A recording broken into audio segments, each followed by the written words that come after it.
안녕하세요. 비블릭터 만드는 EA 미션 박인욱입니다. 자, 이제 예수 그리스도 그가 오신 이유라는 주제 그 네 번째 마지막 시간입니다. 앞서서 우리는 사자복음이라고 하는 마태복음을 통해서 왕으로 오신 예수님, 그리고 송아지복음이라고 해서 마가복음 종으로 오셨고, 또 우리의 죄를 대신해서 죽으시는 희생제물로 오신 예수 그리스도, 그리고 지난 시간 누가복음은 인자로 오신 사람의 아들로 오셔서 우리와 똑같은 사람의 삶을 사셨던 예수님의 인성을 강조했던 누가복음, 그 반대되는 개념으로 오늘은 요한복음은 독수리복음이라는 별명을 가지고 있습니다. 독수리 하면 어떤 이미지를 가지고 있을까요? 우리는 이 땅에 이렇게 살아가고 있지만 독수리는 저 높은 하늘의 제왕으로 아주 멀리 바라볼 수 있는 어떤 통찰력, 인사이트, 그런 이미지를 가지고 있죠. 그래서 요한복음, 독수리복음은 바로 하나님의 아들로 오신 예수님, 바로 하나님 그 본체이신 예수님, 그래서 예수님의 신성을 주제로 하고 있습니다. 그래서 요한복음에는 형이상학적인 어려운 메시지들이나 어려운 말씀들, 그리고 매우 철학적인 이야기들, 과학을 초월하는 그런 기적과 같은 이야기들이 많이 기록되어 있습니다. 그래서 요한복음이 시작할 때 창세기 처음에 태초에 라고 시작하죠. 요한복음도 태초에 말씀이 계시니라 라고 합니다. 태초에 말씀이 계셨는데 그 말씀이 바로 예수님이라고 하는 것입니다. 그 로고스라고 하는 것, 이 세상을 창조한 그 하나님의 말씀이 곧 예수님이라고 소개하고 있습니다. 우리가 살아가는데 중요한 것, 역사관이라는 것입니다. 각 나라들마다 자기 나라들만의 역사가 있죠. 각 민족들마다 그 민족의 역사가 있습니다. 심지어 우리 개인은 내가 어떻게 살아왔는지 자서전을 쓰는 사람도 있을 것이고 또 일기를 쓰는 사람도 있을 것입니다. 우리가 살아가는 이 시간과 공간 속에서 내가 어떻게 살아갔는가라는 것을 기록하는 게 이제 역사관이라고 할 수 있죠. 그런데 우리 크리스찬의 역사관은 내가 주인이 되는 것이 아니다. 히스토리라고 그러죠. 그의 이야기, 내가 주인공이 되는 것이 아니라, 또 우리나라가 주인공이 되는 것이 아니라 하나님의 나라가 주인공이 되는 것입니다. 바로 예수 그리스도의 이야기가 그리스도인의 역사관이라고 할 수 있습니다. 그럴 때 많은 사람들이 이 성경을 이야기할 때 성경은 멀리 유대인들이 지어낸 이야기다, 또 혹은 이 신약 성경은 예수님을 추종했던 그 제자들이 지어낸 이야기다라고 그렇게 잘못 말하는 사람들이 많이 있어요. 저는 그들에게 내가 왜 성경이 진실이라고 이야기하는지 한 가지 설득할 수 있는, 한 가지 변증할 수 있는 것이 있다면, 자, 세상의 모든 나라들은 자기들의 역사를 기록할 때 자기들의 흑역사에 대해서는 별로 그렇게 상세하게 기록하지 않습니다. 어떤 왕의 잘못이라든가 어떤 전쟁에서 졌다라든가 그런 자신들에게 치욕을 안겼던 그런 사건들에 대해서는 정확하게 또 자세하게 기록하지 않습니다. 자신들의 영광된 모습들, 자기들의 어떤 잘된 모습들만 기록하려고 하지 자기들의 치부에 대해서는 그렇게 자세하게 기록하지 않습니다. 그런데 구약 성경을 보세요. 이스라엘 백성들은 자신들의 치부까지도, 자기들이 그렇게 존경하는 모세라는 인물, 다윗이라는 인물의 그들이 잘못한 부분까지도, 매우 치욕적인 부분까지도 매우 상세하게 기록하고 있습니다.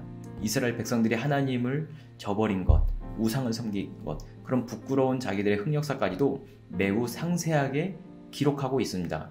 그래서 구약 성경을 신뢰할 수 있다는 것입니다. 신약 성경의 사복음서에 보면 예수님의 제자들은 결국 예수님을 배반했습니다. 그들은 예수님의 뜻대로 살지도 못했고 그들은 너무나 부족했던 사람들입니다. 그러나 그들의 그 예수님의 제자들의 그런 치부까지도, 예수님의 제자들의 그 흑역사까지도 상세하게 기록하고 있는 것이 바로 신약 성경입니다. 그리고 가장 중요한 것은 이 성경을 기록한 사람들은 매우 핍박을 받았다는 것입니다. 이 기독교 역사에서 이 성경을 전하고 가르친 사람들은 수없이 많은 피해 순교를 당했습니다. 그럼에도 불구하고 이 성경은 그 모습 그대로 지금 우리에게 전해지고 있는 것입니다. 그렇기 때문에 저는 이 성경을 신뢰할 수 있다고 말합니다. 그래서 기독교 역사관은 바로 우리를 구원하시기 위한 하나님의 이야기, 바로 하나님의 구속사라고 하는 것이 기독교의 역사관이라고 할 수 있습니다. 오늘 소개할 영화는 20세기의 세기말이라고 했던 1999년도에 제작되었던 매트릭스라는 영화입니다. 세기말이라고 했던 그 시대적인 상황 속에서 이 매트릭스라는 영화는 많은 사회 곳곳의 모든 영역에서 큰 영향을 끼쳤던 그런 영화로 아주 유명합니다. 그 영화가 가지고 있는 메시지, 그것들에 대해서 시간을 내서 이 매트릭스 시리즈를 전체를 한번 보는 것도 이 영화를 잘 모르는 다음 세대 여러분들에게 정말 제가 꼭 추천하는 그런 영화입니다. 네, 영화의 내용은 이렇습니다. 인류는 스스로 만든 기계에 의존하면서 더 이상 감당할 수 없는 인공지능 AI까지 이제 만들게 된 것입니다. 게다가 이제 그 기계들이 그 AI가 인간의 능력을 훨씬 뛰어넘게 돼버리는 거예요. 그래서 기계들과 사람들과의 전쟁이 있었고 사람들은 패하게 됩니다. 그렇게 서기 2199년 그 기계들이 인간을 완전히 통제하고 인간을 완전히 조종하는 그런 프로그램을 개발하게 됩니다. 그런 가상현실, 그것이 바로 매트릭스라고 하는 것이죠. 왜 그러냐 하면 그 기계들이 판단할 때 이 지구 환경을 파괴하는 그 존재가 바로 인간이다라고 이제 결론을 내린 것입니다. 가장 해가 되는 존재인 그런 암적인 존재인 이 인간들을 통제하는 그런 프로그램을 짠 것이죠. 그래서 가상현실이라는 것은 인간의 의식과 인간의 생각을 완전히 조작을 해서 실제 삶이지만 사실은 컴퓨터가 그런 인공지능이 만든 가상현실이라는 것, 수없이 많은 사람들이 살고는 있지만 그들은 그 가상현실 속에서 가짜의 인생을 살아가고 있는 그런 것입니다. 그럴 때 인류와 컴퓨터와의 싸움에서 살아남은 몇몇 소수의 자유인들이 있었습니다. 이 소수의 자유인들은 그 예언된 그라고 하는 네오라고 등장하는데 그라고 하는 존재가 와서 이 모든 거짓된 세상을 끝내는, 그래서 다시 인류에게 진정한 세상을 가져다 주는 그 예언된 그라고 하는 사람을 기다리고 있는데 영화에서 키아누 리브스가 그 역할로 등장하게 되는 것이죠. 그래서 자유인들은 그 전화기를 통해서 가상현실과 실제 현실을 이렇게 오고 갈 수 있는 그런 모습을 볼 수 있고, 그 매트릭스 속에 그 가상현실 속에 자유인이 등장하게 되면은 얼른 그 바이러스를 퇴치하는 이 백신들, 여기서는 이제 스미스 요원들이라고 나옵니다. 그 선글라스 낀 스미스 요원들, 그 인간 바이러스를 퇴치하는 그 어떤 백신들입니다. 그래서 그 매트릭스 공간 속에 진실을 알고 있는 자유인이 등장하면 가서 그 사람을 이제 처치하게 되는 것이죠. 우리 함께 그 영화 매트릭스를 보도록 하겠습니다.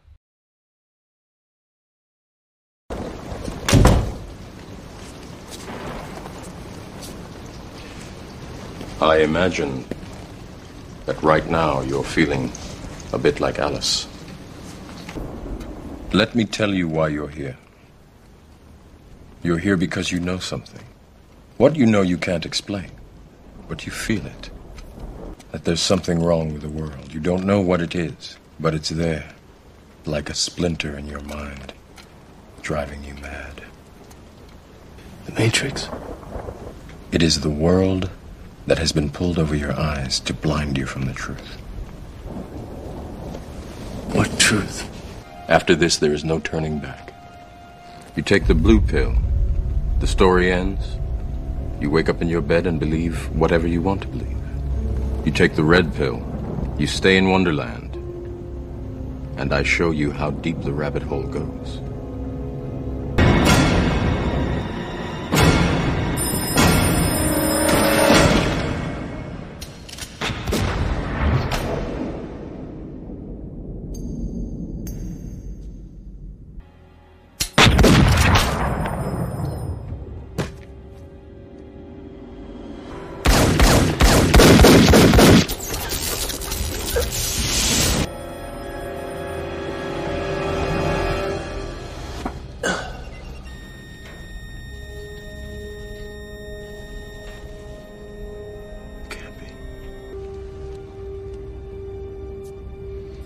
He's gone.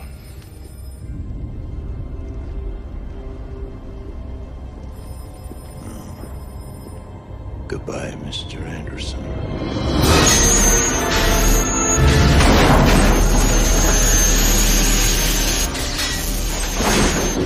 Neo, I'm not afraid anymore. The Oracle told me that I would fall in love and that man that I loved would be the one.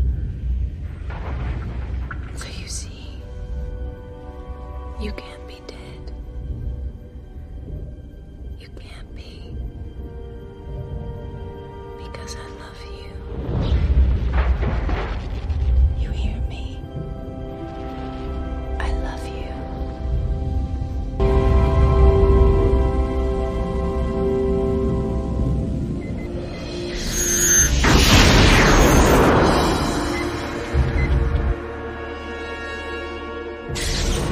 Now get up.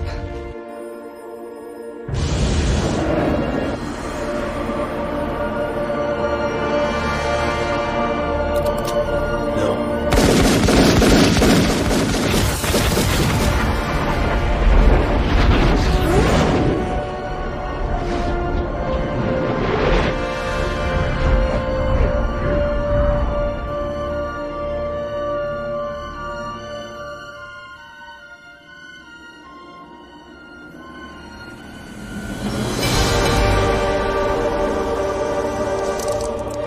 How?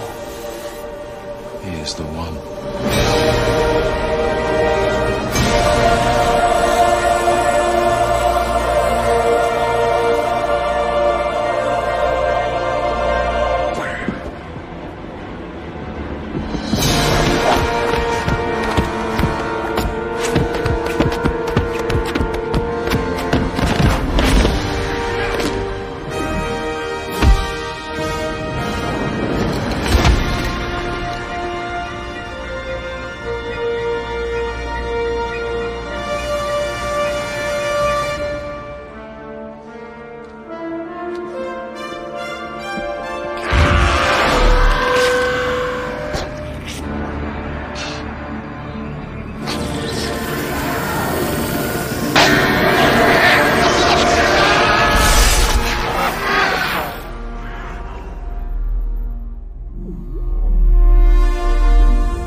네, 영화의 마지막 결론에서 인공지능은 할 수 없는 것, 오직 인간만이 할 수 있는 것, 그것이 바로 이 거짓된, 이 왜곡된 가상현실을 끝낼 수 있는 그런 열쇠였다고 할 수 있습니다. 그것은 바로 인간만이 할 수 있는 사랑이라고 하는 것, 사랑만이 진리이며 그 사랑이 진실이며 그 사랑이 모든 거짓된 것을 이긴다는 것입니다. 그래서 오늘 우리가 함께 나눌 말씀은 요한복음 18장 33절에서 38절까지의 말씀입니다. 요한복음 18장 33절에서 38절까지의 말씀입니다. 자, 말씀을 읽기 전에 배경에 대해서 설명해 드리겠습니다. 유대인들의 이 종교 지도자들은 어떻게 해서든지 예수님을 제거하려고 합니다. 예수님의 사역이 그 종교 지도자들에게 위협이 되고 있고 종교 지도자들에게 걸림돌이 되고 있기 때문에 예수님을 어떻게 해서든지 넘어뜨리려고 합니다. 그래서 그들은 예수님을 로마의 정치적인 반역자, 그래 저 예수는 유대인의 왕이 맞다, 그러니까 곧 뭡니까? 로마의 황제에 대항하는 정치적인 반역자다. 저 예수는 로마 황제에 대항하는 정치적인 반역자이다 라고 하면서 정치범으로 몰아서 로마가 보낸 총독, 유대 지역을 관할하는 총독 빌라도에게 보내게 되는 것입니다. 그리고 저 사람은 로마 황제에게 대항하기 때문에 아주 극악무도한 정치범이기 때문에 최고형인, 사형의 최고형인 십자가에 못 박아야 한다 라면서 예수님을 고발한 것입니다. 그랬을 때 빌라도 총독이 예수님을 데리고 와서 예수님을 신문하니까 그가 어떤 정치적으로 사람들을 선동했다거나 로마를 대항했다거나 하는 그런 죄를 찾을 수가 없습니다. 예수님에게서 아무런 죄도 찾을 수 없는데 너희들은 왜 예수를 죽이려고 하느냐 할 때 다시 유대의 종교 지도자들은 이런 말을 합니다. 저 예수가 자기가 하나님의 아들이고 자기가 곧 하나님이라고 했다. 그것은 신성모독이다. 그것은 우리 율법에 자기가 하나님이라고 하는, 하나님의 이름을 더럽히고 자기가 하나님이라고 하는 그 자를 살려두면 안 된다. 돌로 쳐서 죽여야 한다라고 하는 그 율법이 우리에게 있다라는 이야기를 합니다. 그래서 그 유대 종교 지도자들이 예수님을 십자가에 못 박는 데에는 그렇게 외적으로는 로마 황제에 대항하는 정치범이다라고 하는 이유를 들고 있고, 또 자기들의 내적으로는 예수는 자기가 하나님의 아들이며 또 자기가 하나님이라고까지 얘기는 신성 모독자이다 라는 종교적인 이유까지 그렇게 두 가지로 예수님을 고발한 것입니다. 우리 함께 본문 말씀을 봉독하도록 하겠습니다. 이에 빌라도가 다시 관정에 들어가 예수를 불러 이르되 내가 유대인의 왕이냐? 예수께서 대답하시되 이는 내가 스스로 하는 말이냐? 다른 사람들이 나에 대하여 내게 한 말이냐? 빌라도가 대답하되 내가 유대인이냐? 내 나라 사람과 대제사장들이 너를 내게 넘겼으니 내가 무엇을 하였느냐? 예수께서 대답하시되 내 나라는 이 세상에 속한 것이 아니니라. 만일 내 나라가 이 세상에 속한 것이었더라면 내 종들이 싸워 나로 유대인들에게 넘겨지지 않게 하였으리라. 이제 내 나라는 여기에 속한 것이 아니니라. 빌라도가 이르되 그러면 내가 왕이 아니냐? 예수께서 대답하시되 내 말과 같이 내가 왕이니라. 내가 이를 위하여 태어났으며 이를 위하여 세상에 왔나니 곧 진리에 대하여 증언하려 함이로라. 무릇 진리에 속한 자는 내 음성을 듣느니라 하신대 빌라도가 이르되 진리가 무엇이냐 하더라. 이 말을 하고 다시 유대인들에게 나가서 이르되 나는 그에게서 아무 죄도 찾지 못하였노라. 아멘. 유대 종교 지도자들이 예수님을 신성모독이라고 했습니다. 예수님이 언제 신성모독이라고 했냐면 출애굽기에 보면 모세가 하나님께 대하여 묻죠. 하나님은 어떤 분이십니까? 하나님의 이름은 무엇입니까? 라고 물었을 때 하나님께서 이렇게 말씀하십니다. 나는 나다. 나는 스스로 있는 자다. I am who I am. 에고 에이미. 하나님께서 자신을 가리켜서 나는 스스로 있는 자다 라고 말씀하셨습니다. 그런데 예수님께서 이렇게 유대인들과 종교 지도자들과 이렇게 논쟁을 하실 때 예수님이 이런 말씀을 하셨습니다. 요한복음에 예수님이 이렇게 말씀하셨습니다. 내가 아브라함 전부터 있었다. 여기서 우리는 이제 번역된 개역개정 성경을 보기 때문에 잘 모르고 지나칠 수 있는데 이것은 이제 고전어, 히브리어나 헬라어 이런 고전어로 볼 때 등장하는 부분입니다. 내가 아브라함 전부터 있었다. 이 말은 곧 나는 나다. I am who I am. 에고 에이미라는 그 이야기입니다. 그 말을 들었을 때서야 비로소 종교 지도자들은 이 예수가 지금 자기가 하나님이라고 이야기한다. 이 예수가 지금 자기가 하나님처럼 나는 스스로 있는 자다라고 이야기하는 거다. 이것은 우리 율법에 명백히 신성모독이며 이것은 명백히 죽일 수 있는 근거가 된다라고 딱 잡아낸 것입니다. 그것만 가지고 종교 지도자들이 예수님을 죽일 수 없습니다. 왜냐하면 이미 예수를 추종한 사람들이 너무나 많기 때문입니다. 율법으로만 예수님을 죽이게 되면 예수님을 추종하고 있는 수없이 많은 사람들의 그런 반발을 사기 때문에 그를 로마 총독 빌라도에게 넘기게 된 것이죠. 로마 총독 빌라도에게 넘길 때는 이는 자기가 유대인의 왕이다 라고 이야기한다. 사람들을 선동하며 로마에 지금 봉기하려고 하는 것이기 때문에 로마 황제에게 고발한다 라고 예수를 넘겨준 것입니다. 그래서 결국 예수님은 십자가에 못 박히게 되신 것이고 예수님의 죄명으로는 유대인의 왕이라고 죄패가 붙었는데 히브리어와 또 라틴어와 헬라어로 이렇게 기록이 되었다고 합니다. 오늘 본문 말씀에서 예수님은 나의 나라는 이 세상에 있는 이런 나라가 아니다. 나는 보이지 않는 하나님 나라의 왕이다 라고 이야기하신 것입니다. 하나님 나라에 나는 왕으로 온 것이지 나는 이 세상에 어떤 정치나 어떤 군사의 목적이 있는 것이 아니다. 내 백성을 하나님 나라로 인도하기 위해 왔노라. 나는 그 진리를 증거하러 왔노라 라고 이야기합니다. 그때 빌라도가 진리가 무엇냐 라고 질문을 한 것입니다. 자, 요한복음은 왜 이렇게 초월적인 이야기를 할까요? 그것은 우리 사람이 이렇게 눈에 보이는 물질 세계, 이 현실 세계만 존재하는 것이 아니라 우리 사람은 본래 하나님의 형상으로 지음받았고 우리 사람은 바로 영적인 존재로서 영혼에 대해서 우리는 소망한다는 것입니다. 그래서 요한복음의 기적들은 과학을 초월하고 있습니다. 그리고 요한복음의 메시지들은 윤리를 초월합니다. 우리의 윤리는 뭐예요? 인과응보라 그러죠. 나쁜 사람은 벌을 받고 착한 사람은 복을 받는 것. 이 복음이라고 하는 것, 그런 윤리를 초월한 이 복음이라는 것은 바로 아무 죄 없는 의인이, 아무 죄 없는 예수 그리스도가 죽을 수밖에 없는 우리 사람들을 대신해서 죽는 것, 우리 인간의 윤리를 초월한 바로 하나님의 복음이라는 것입니다. 그리고 또 예수님은 이런 어떤 기질이나 인간의 우리 성향을 뛰어넘습니다.